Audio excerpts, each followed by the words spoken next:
नमस्कार, मैं विनोद कुमार शुक्ला। अड्डा पर आपका स्वागत है। बिहार चुनाव में राहुल गांधी ने एक बार फिर विवाद खड़ा कर दिया है। इस बार छठ को लेकर के, जो अभी तुरंत खत्म हुआ है। छठ पूजा बीत गई थी, लेकिन एक विवाद खड़ा कर दिया कि छठ पूजा एक ड्रामा है, और विशेष रूप से इस बात को प्रधानमंत्री को लेकर के उनका जो बयान है।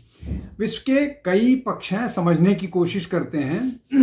पहला तो ये कि छठ पूजा में प्रधानमंत्री के किसी घाट पर जाने और उनके स्नान करने की बात वैसा ही असत्य है जैसा इसके पहले फैलाया गया था कि ऑपरेशन सिंदूर के बाद भाजपा के कार्यकर्ता लोगों के घर सिंदूर लेकर के जाएंगे, और इस तरह की कई फेक न्यूज़ जो खुद क्रिएट की जाती है और उसके बाद उसको फैलाया जाता है। तो एक तो ये बात है कि प्रधानमंत्री को छठ पर जाकर के स्नान नहीं करना है। स्नान महिलाएं करती हैं जो छठ व्रतधारी होती हैं। तो एक तो फैक्चुअली ये राहुल गांधी का गलत है। दूसरा, छठ ड्रामा है, ये अपने आप में बहुत दुखद बात कही है। ये पूरे के पूरे बिहार के लोगों के साथ, मतदाताओं को छोड़ दिए, ये पूरे के पूरे बिहार के और पूर्वी उत्तर प्रदेश के लोगों के सेंटिमेंट के साथ मजाक है, हिंदुओं के सेंटिमेंट के साथ। अब क्या जो बात राहुल गांधी कह रहे हैं वो क्यों कह रहे हैं, इसके दो कारण हैं। एक करके समझने की कोशिश करते हैं। राहुल गांधी हिंदुत्व के खिलाफ, हिंदू धर्म के खिलाफ इस तरह की बात करते रहते हैं। राम मंदिर का जब पूजन हो रहा था, कॉन्सेक्रेशन सेरेमनी हो रही थी, जब राम मंदिर का जो मूर्ति स्थापना हो रही थी, तो उस समय हरियाणा का चुनाव था। हरियाणा के चुनाव के दौरान राहुल गांधी ने ये कहा कि राम मंदिर में नाच गाना हो रहा है, और उसका परिणाम उनको हरियाणा के चुनाव में दिख गया। इसके पहले एक बार वो ये कह चुके हैं कि राम मंदिर में लोग लड़कियां छेड़ने जाते हैं। तो हिंदू धर्म को लेकर के राहुल गांधी एक हैबिचुअल ऑफेंडर की तरह से व्यवहार करते हैं, और वो लगातार हिंदू धर्म को अपमानित करने के लिए प्रयासरत रहते हैं। ये कहिए कि हिंदू धर्म का अपमान उनको उनके आसानी से निकलता है, मतलब उसके लिए उनको प्रयास नहीं करना पड़ता है। ये लगातार वो करते रहे हैं। इसके अलावा यमुना के पानी के बारे में, जिस तरह से यमुना के बारे में वो बोलते हैं कि पानी गंदा है, और है 2024 में वो चुनाव से पहले शक्ति बोले कि हमारी लड़ाई शक्ति के खिलाफ है, हम शक्ति के उपासक हैं, शक्ति के खिलाफ हमारी लड़ाई कैसी हो सकती है। पार्लियामेंट में उन्होंने हिंदुओं को हिंसक बताया था, और देवता का मतलब भगवान नहीं होता है। इस तरह की बहुत सारी फिलॉसफिकल बातें करते हैं जो निहायत ही बेवकूफ़ी वाली होती हैं। अब सबसे पहली बात तो ये कि ये जो हिंदू धर्म को अपमानित करने का राहुल गांधी का लगातार, और ये प्रयास लगातार जो उनका लगातार वो जो करते रहते हैं, इसके पीछे दो तीन चीज़ें हैं जिसको समझ लेना चाहिए। पहला ये कि ये सारी चीज़ें उनको बहुत आसानी से आती हैं। दूसरा, ये करके वो मुसलमानों को खुश करना चाहते हैं शायद। तीसरा ये कि ये हिंदुओं में ही एक जो जाति के नाम पर विभाजन करके वो हिंदुओं में विखंडन लाना चाहते हैं, जो हमेशा से कांग्रेस की स्ट्रेटजी रही है, जो उन्होंने अंग्रेजों से सीखी है। अब कुल मिलाकर के ये जो बातें हैं जो उन्होंने कही हैं छठ को लेकर कि छठ ढोंग है, तो ये मुझे लगता है कि ये हरियाणा मूवमेंट होने जा रहा है कांग्रेस के लिए। वैसे बिहार जो है, वैसे ही वो 60 सीटों पर लड़ रहे हैं, और 60 सीटें ही उनको मिली हैं, और जिस तरह से आपसी मतभेद, आपसी विवाद बिना कुछ कहे चल रहा है, उसको देख करके यही कहा जा सकता है कि चुनाव से पहले ही महागठबंधन की हार तय हो गई है। अब ये मैं केवल इस बात के कारण नहीं कह रहा हूं कि उन्होंने छठ पर्व का अपमान किया है। मैं जिस क्षेत्र में आता हूं, मुझे छठ पूजा की समझ भी नहीं है और मैं अपने मित्रों से छठ के बारे में जानकारी रखता हूं। तो आप अगर ये कहें कि कोई भावनात्मक वो है, श्रद्धा जरूर है, लेकिन जो डिटेल्स हैं वो शायद मुझे नहीं समझ में आते हैं। लेकिन जितनी मेरी समझ है, जितनी हिंदू धर्म को लेकर के है और जितनी इस बात की समझ है कि बिहार और पूर्वी उत्तर प्रदेश के लोग कितनी की संवेदनाएं किस तरह से, उनकी भावनाएं किस तरह से छठ पूजा के साथ जुड़ी हुई हैं, जो मैंने देखा है, जो मैं पिछले लगभग 28-30 सालों से दिल्ली रहते हुए देख रहा हूं, उसको देख करके ये तय है कि इसके कारण कांग्रेस के खिलाफ और राहुल गांधी के खिलाफ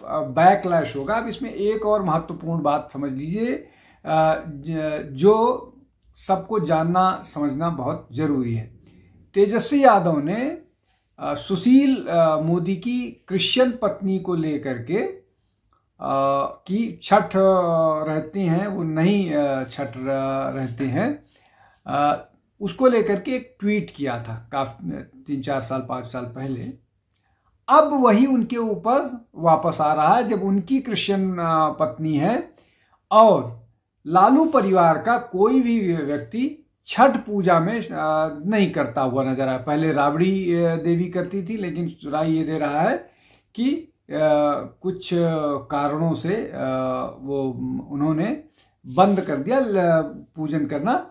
लेकिन एक दूरी छठ पूजा से नजर आती है लालू परिवार की, और उसमें भी उससे महत्वपूर्ण बात यह है कि पूरा का पूरा लालू परिवार, चाहे प्रोफेसर चंद्रशेखर ने हिंदुत्व के खिलाफ बयानबाजी की हो, चाहे उनके अलायंस पार्टनर ने हिंदुत्व के खिलाफ बयानबाजी की हो, वो उस पर चुप्पी साध करके रखते हैं।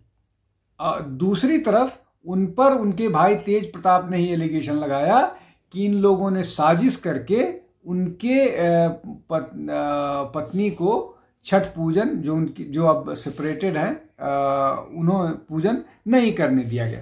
खैर, ये एक बड़ा मसला है जिसका उत्तर न आरजेडी के पास है न कांग्रेस के पास।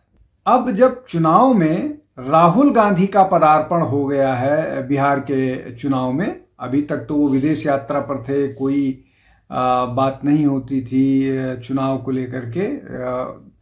जो वोटर अधिकार यात्रा के बाद जब वो गायब हुए तो अब नजर आ रहे हैं। अलायंस में भी कोई चर्चा के दौरान नहीं नजर आए।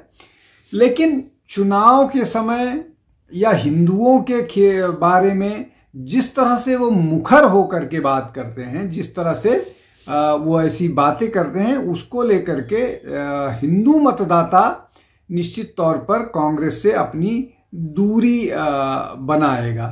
अब कुछ और चीजें हैं जिसको समझ लेना चाहिए। ये पूरा त्योहारों का सीजन है, ये पूरा त्योहारों का समय है। अभी रक्षाबंधन गया, दशहरा गया, दीपावली गई, छठ गया, और ये सब गए। अब राहुल गांधी ने छठ का जो शुभकामना संदेश दिया, इतनी लेथार्जी थी, इतना ज्यादा तटस्थ थे छठ त्योहार को लेकर के कि उन्होंने पुरानी फोटो ही इस बार फिर ट्वीट कर दी। तो निश्चित तौर पर ये राहुल ने नहीं किया होगा, उनकी टीम ने किया होगा, लेकिन उनकी टीम के लोग भी छठ पूजा को लेकर के इतने संवेदनशील नहीं हैं कि वो पुरानी फोटो ट्वीट कर रहे हैं। अभी जब मैं ये सारी बातें आपको बता रहा था कि रक्षाबंधन गया, दशहरा गया और दीपावली गई, और अब इसमें मैं जो ये बात कहना चाह रहा हूं वो ये कि क्या राहुल गांधी और प्रियंका गांधी की कोई तस्वीर रक्षाबंधन की साझा की गई? दशहरे पर इसलिए जाते हैं, इसलिए सेरिमोनियल प्रेजेंस होता है कि वो उनकी माता यूपीए की अध्यक्ष हैं। क्या राहुल गांधी किसी दशहरे के कार्यक्रम में शिरकत किए?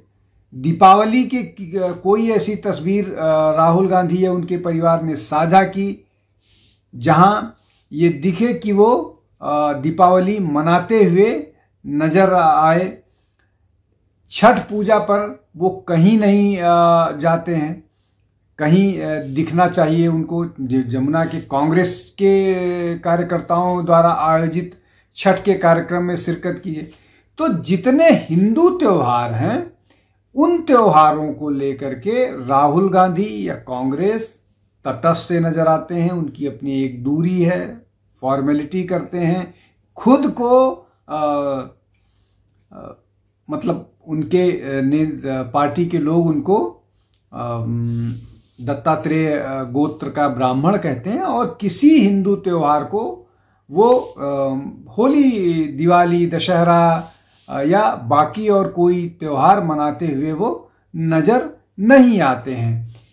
और ऐसा नहीं है कि बाकी कोई नहीं मनाता है। रक्षाबंधन प्रधानमंत्री मनाते हैं, दीपावली पूजन करते हैं, मंदिरों में जाते हैं, रुद्राभिषेक करते हैं, सारे कुछ, और ये बहुत सारे और लोग करते रहे। लेकिन राहुल गांधी या बाकी सारे लोग ऐसा करते हुए नहीं नजर आते हैं। सिर्फ चुनाव के समय मंदिर मंदिर दर्शन करते हुए जरूर नजर आते हैं, और उसमें भी अगर आप उनके व्यवहार को देखिए तो ऐसा लगता है कि वो एहसान कर रहे हैं, पूजा करते हुए, वो एहसान करते हुए नजर आते हैं।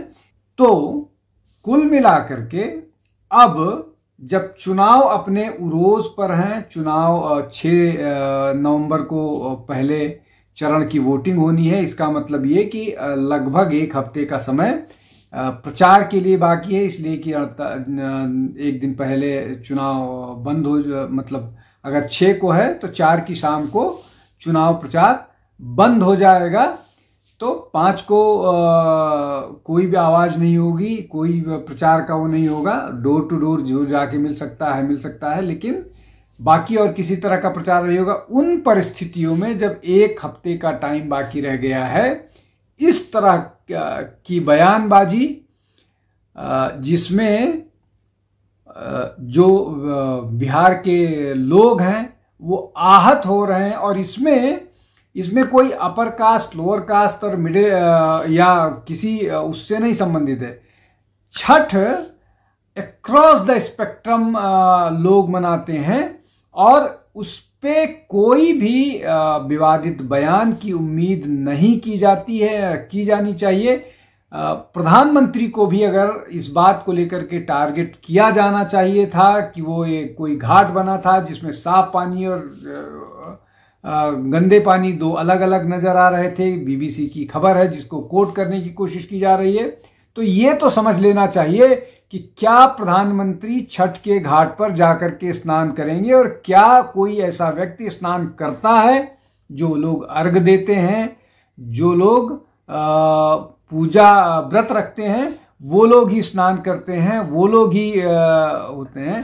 प्रधानमंत्री इसमें किसी तरह के पूजन में सम्मिलित नहीं है, तो उनके वहां जाने का कोई प्रश्न ही नहीं था। ये भी एक फेक न्यूज की तरह से फैलाया जा रहा है, जैसा आजकल लगातार कांग्रेस कर रही है। 2024 के चुनाव से लेकर के लगातार इस तरह की कोशिश कर रही है। लेकिन ये जो किया गया है, ये जो राहुल गांधी का स्टेटमेंट आया है, और उस पर चुप्पी है आरजेडी की, वो खतरनाक है एक बात। और क्या ये स्टेटमेंट राहुल गांधी का बिहार की जनता एक्सेप्ट करेगी और वो तेजस्वी को माफ करेगी? ये बड़ा प्रश्न है जिसको समझना चाहिए, जिसको देखना चाहिए, और जिस पर जनता की नजर है। आज के लिए बस इतना ही। आप हमारे साथ जुड़ते रहिए। बहुत बहुत धन्यवाद। नमस्कार।